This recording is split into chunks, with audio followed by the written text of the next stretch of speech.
Ustadz, alhamdulillah bisa bertemu kembali.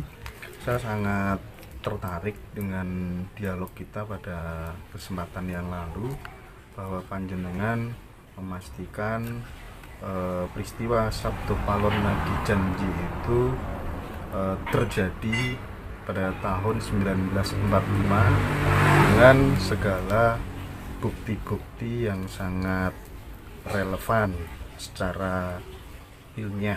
Nah, saya pengen ada penegasan lagi terkait dengan hal itu. Kelanjutannya bagaimana, Pak Gatot? Monggo.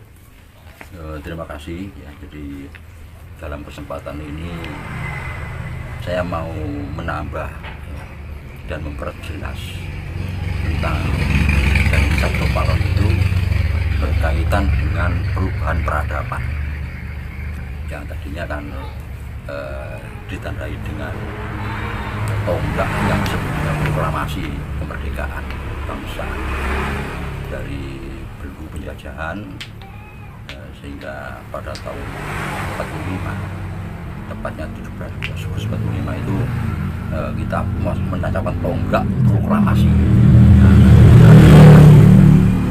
Yang lebih relevan lagi karena ini sehubungan dengan ajaran paham yang menurut Palon disebut sebagai berlakunya sistem yang berkaitan erat dengan jati diri bangsa, yakni Pancasila itu. Nah, di sini perlu kami tambahkan bahwa kenapa yang Pancasila itu levelnya mendunia, walaupun diawali dengan berlaku di Indonesia.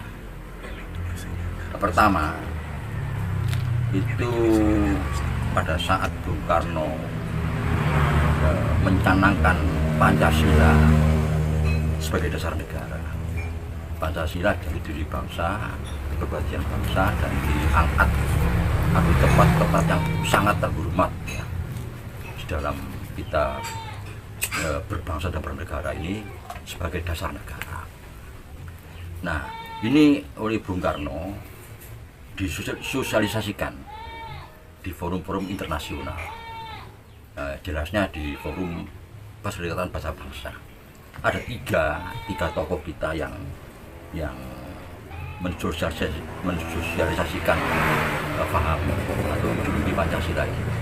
Di sini saya sebut ideologi ya. Jadi bagi kita harus demikian. Walaupun beberapa puluh tahun yang lalu masih ada dari bangsa kita itu yang mengatakan bahwa itu bukan ideologi. Nah, itu silakan, itu hak mereka masing-masing. Tapi sekarang ini sudah banyak dan bahkan mayoritas kita itu sudah mengakui tentang Pancasila itu.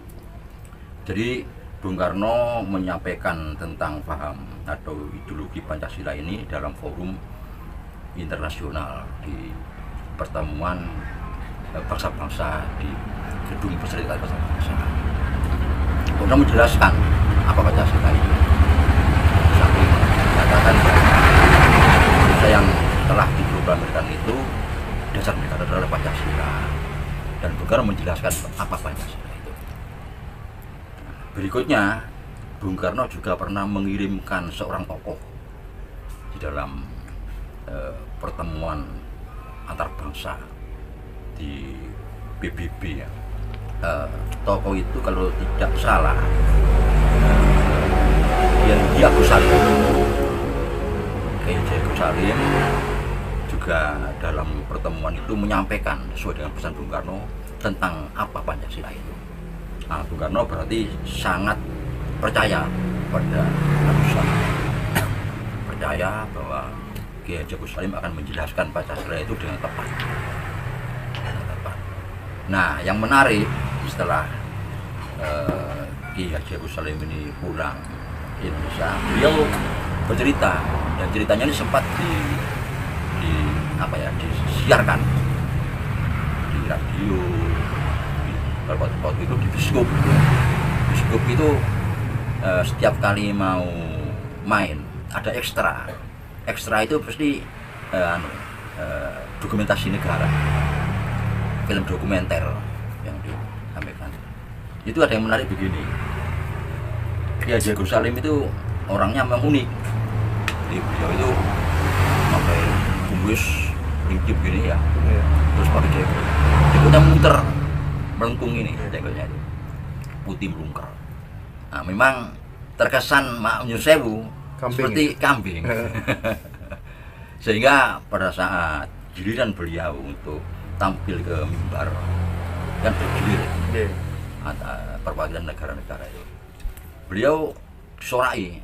Dan ada juga sekelompok peserta itu yang ngeledek dengan katakan mbek gitu. Kiai Agus Salim tenang aja. Demikian beliau di mimbar, beliau salam mengucapkan saudara-saudara yang terhormat dan kambing-kambing yang terhormat. Itu. Nah, itu sempat protes. Undangannya ada binatang di dalam. Iya. Terus Kanjeng jawab, yang bebek tadi siapa? Itu di situ uniknya. Sehingga dengan cerita itu selalu dicangking di dalam setiap kita berbicara tentang masalah Pancasila di forum internasional pada apal-apal kemerdekaan. Itu akhirnya menjadi terkesan kita. Nah, yang lebih terkesan lagi setelah Kiai Haji Agus Salim itu menerangkan tentang Pancasila, beliau kembali duduk. Itu ada beberapa negara yang mendekati, antara lain Cina. Nah, utusan dari Cina itu mengatakan nanti kelak Pancasila akan dipakai oleh semua negara akan dipakai oleh dunia Pancasila. Ini kata-kata Kiai Haji Agus Salim. Kelak Pancasila itu, ideologi Pancasila itu akan dipakai dunia. Itu kata-kata itu. Nah, ini sangat berkesan, meyakinkan pada kita bahwa memang ideologi yang ditawarkan oleh Bung Karno itu tidak sembarangan. Jadi betul-betul ideologi yang mampu untuk menggantikan ideologi lain yang sudah dianggap usang oleh Bung Karno tadi. Yang ketiga, tokoh yang sering menyampaikan itu Dr. Ruslan Abdul Ghani. Dr. Ruslan Abdul Ghani itu juga muridnya Bung Karno, yang Menteri Waperdam dulu, Wakil Perdana Menteri, juga pernah Menteri Luar Negeri. Itu muridnya Bung Karno, di mana Bung Karno menyatakan bahwa Ruslan Abdul Ghani itu sangat menguasai tentang apa itu Pancasila, sehingga Bung Karno sempat mengatakan ini kebunyi Sugudel, saya mau berguru pada Ruslan tentang Pancasila, padahal beliau murid saya tentang Pancasila ini. Ini kata-kata Bung Karno, sehingga sangat dipercaya. Dan ini di dalam setiap kali menyampaikan di forum internasional tentang Pancasila itu.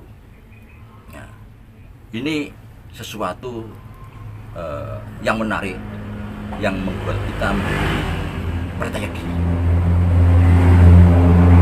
Berikutnya begini. Jadi saya beberapa kali menyampaikan bahwa ideologi Pancasila itu memang sementara ini hanya di Indonesia yang memakai itu, tapi kelak akan mendunia. Nah, kenapa demikian? Kita paham, masih ingatan kita masih kuatnya pada saat kita habis memproklamasikan kemerdekaan negara yang kita proklamasikan itu dengan dasar Pancasila. Jadi maaf, di sini saya tidak mengatakan negara yang kita dirikan, bukan ya. Indonesia itu sudah ada jauh sebelumnya. Sebelum merdeka itu sudah ada. Pernah bernama Mojopahit, pernah bernama Singosari, pernah bernama Paguyuban. Nah, pada saat bernama Mojopahit terpotong, terpenggal karena dihancurkan oleh bangsa luar. Dan akhirnya kita terjajah selama ratusan tahun, dan akhirnya kita kembali merdeka dari penjajahan. Sehingga saya katakan bahwa diproklamirkan saja. Nah, gangguan-gangguan yang muncul dari dalam, tongkrongan dari dalam, dan serangan dari luar, itu selalu mengarah kepada digantinya Pancasila sebagai dasar negara. Itu yang sering terjadi. Jadi setiap gangguan yang mengganggu jalannya pemerintahan, mengganggu pembangunan. Itu salah satu tujuan pokoknya adalah menggantikan Pancasila sebagai dasar negara. Tapi berkali-kali mundur selalu undang dan gagal. Mulai dari gerakan Muso, ya, PKI Muso yang kiblatnya itu Rusia, DITI, PRRI, Permista, NII, Komando Jihad, itu terus sampai G30 SPKI yang akan menggantikan Pancasila ini dengan ideologi lain, komunis, liberal dan sebagainya. Tapi semua gagal. Juga termasuk gangguan-gangguan untuk merubah ideologi Pancasila ini dengan cara konstitusional. Ini yang perlu kita pahami. Yang tadinya berbentuk unkonstitusional, jadi melawan konstitusi, jadi makar sifatnya, memberontak. Tapi ada juga gerakan yang konstitusional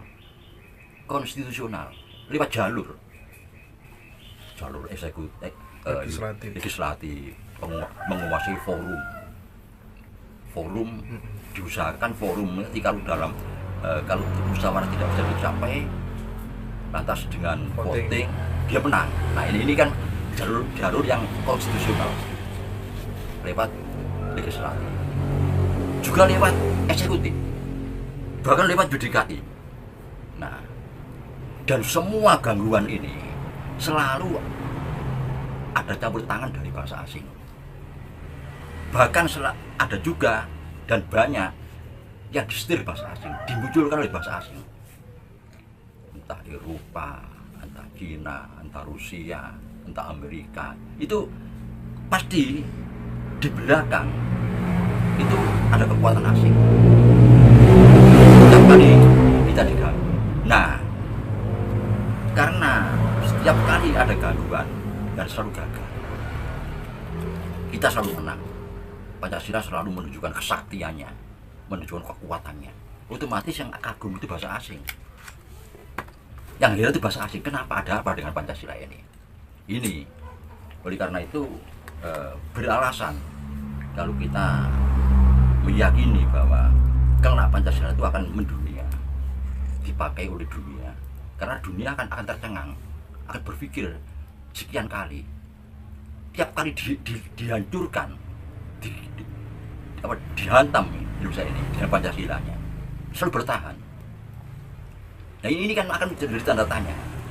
Akhirnya terpaksa mereka mempelajari Pancasila itu.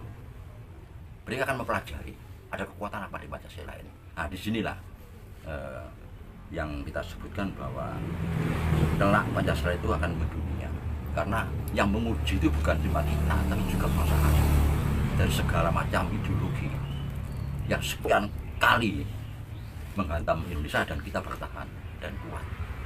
Ini sehingga akan menjadi tanda tanya. Mereka akan mempelajari Pancasila itu apa.